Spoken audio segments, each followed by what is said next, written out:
it's a very good sign that you're here listening. Whether you know it or not, this is a turning point for you. You saw this episode and decided to listen, which means you're ready to shift. You're signaling to yourself that change is inevitable and you're allowing it into your life now.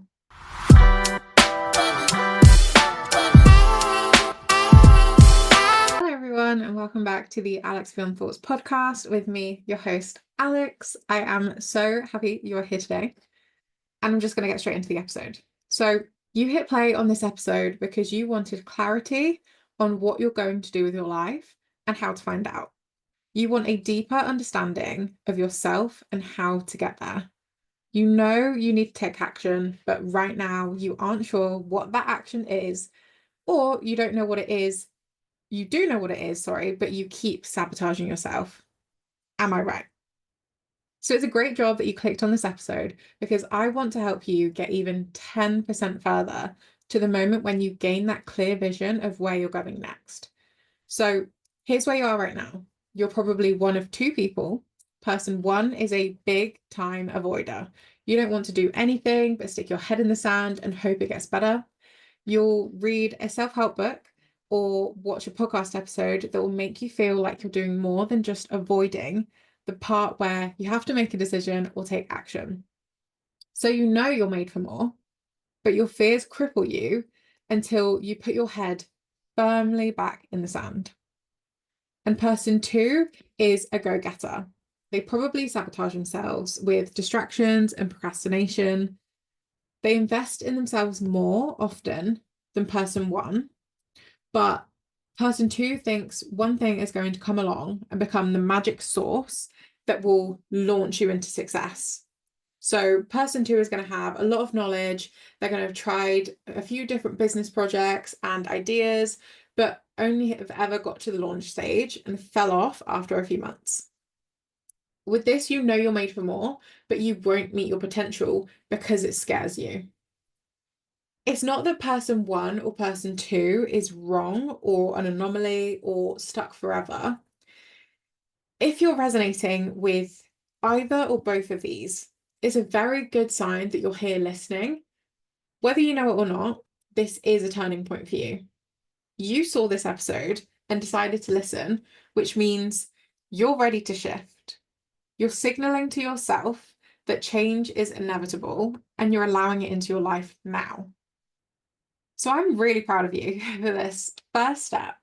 And now I'm going to tell you about the things that you need to be aware of and the steps you need to take to begin embracing it and integrating change into your life so that you gain the clarity you need to know what to do with your life next. So I was in the habit of being between person one and person two for about 3 years, long space of time. I'd started my personal development journey and I knew a lot of the foundational work, and I was really beginning to understand how I could integrate all of that work into becoming a habitual person with these habits rather than something I had to think about.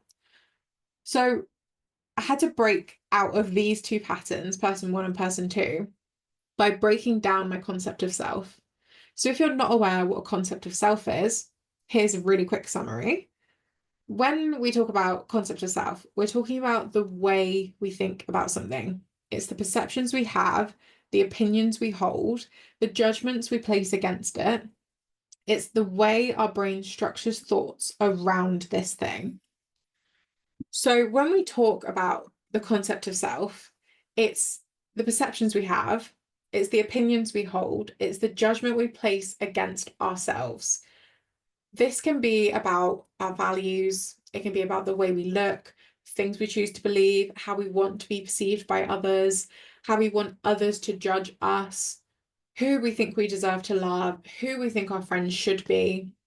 So our concept of self really revolves a lot around the word should. We kind of war with ourselves with how we are currently and how we think we should be. So from our concept of self, our belief systems, conditioning, and self-trust, all of that, we act in ways that are both performative and authentic. And because we're human beings, we inevitably change constantly. So with our conscious and subconscious behaviors, we are innately pattern-based. So if something is a habit, we will repeat it for endless amounts of time until an interference or consciousness of that behavior spurs a change. So until we're conscious of that, nothing is going to change. So we react to triggers also in a habitual way, and we'll communicate in a habitual way, and we stick to these familiar and safe and comforting things over any kind of change, any chance we have. So then with our concept of self, we don't often challenge that unless something's put in our path, forcing us to acknowledge the truth of it. And this podcast is one of those challenges to your concept of self. By acknowledging whether you are person one or person two, you're going to have felt a type of way. You would have compared my categories of person one and person two and their characteristics against how you categorize yourself and your behaviors. And from that, you would have made a judgment on whether you are more like person one or person two, or if you feel like you disregard the concepts altogether, you feel like you don't fit in either of those categories, you're not person one, you're not person two, you're definitely not both. And because of that, they are challenging the concept you have for yourself, so you're rejecting them. So when we really get down to this question of what do I want to do with my life, what we're really struggling with is the question of how do I want to live my life and how do I want others to think I live my life? Because a lot of the time, we already know what we'd quite like to do. We already have an idea of that. We just really struggle with our own and other people's opinions of that thing. So you might want to be a content creator, but you uphold this concept of self that, or this concept that content creators are vain. They only want money and fame. They don't work hard. They shouldn't be paid for the work they do because they don't do enough work. All of these kind of narratives, right? So why on earth would you follow through with the work that needs to be done in order to be a content creator? If what you think you want to do is be a content creator, if you're thinking these things that they shouldn't get paid, da da da da, or you know other people close to you that think that way, that means that you probably don't want to be perceived that way. You don't want to be perceived as only wanting money or fame. You probably don't want to be perceived as someone who is selfish or doesn't work hard or gets things handed to them or whatever it is, right? So why would you want the people closest to you or people that you know and value and respect their opinions? Why would you want them to think of you that way? Because you have this perception of content creators and what they're like and how they make their money and the type of people they are. Why would you put in the hard work to become a content creator when you think all of these things underlying? If you think Molly May is a sellout or a fraud or she's vain or Fiat 500 Twitter, this, that, and the other, why on earth would you want to be a content creator? Because she is really the epitome of being an influencer, a content creator.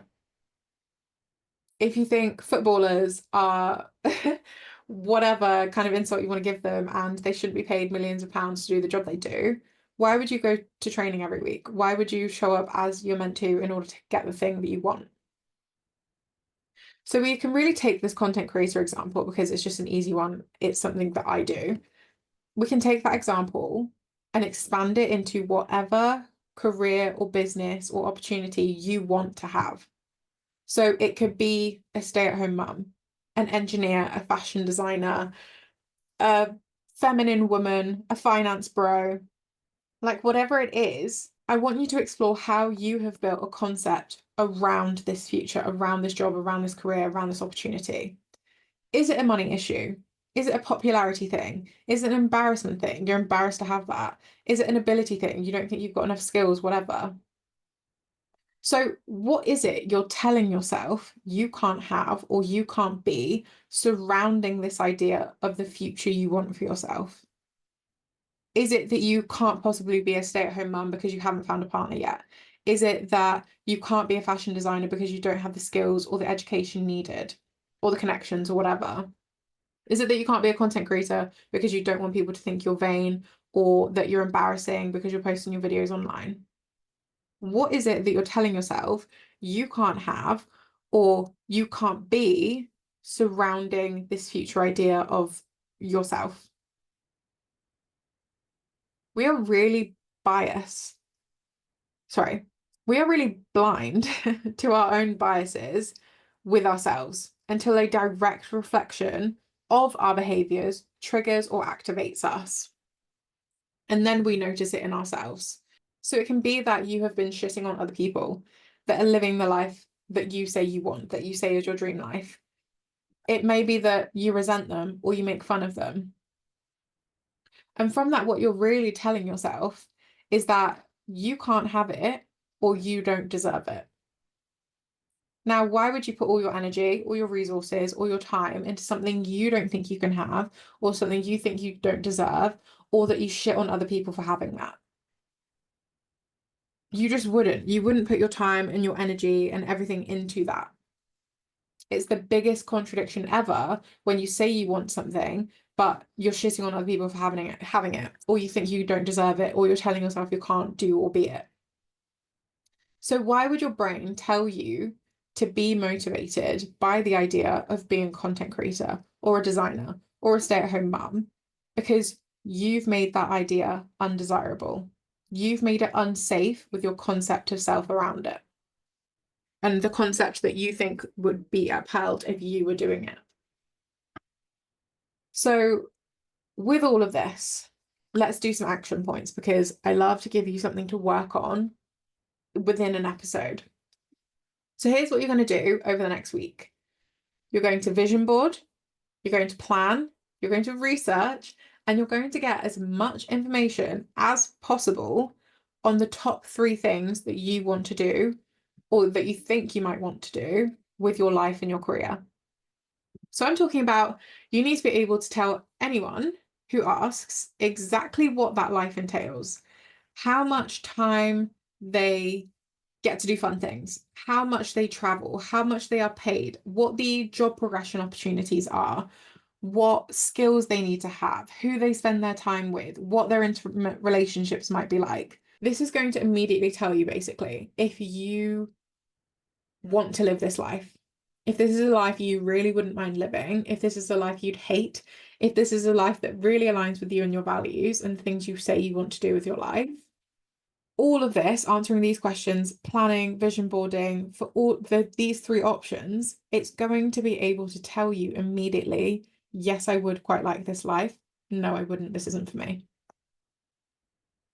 If you want to live a life in a scientific lab and track data for huge years-long projects, I think a life as a stay-at-home mum might be a bit of a challenge.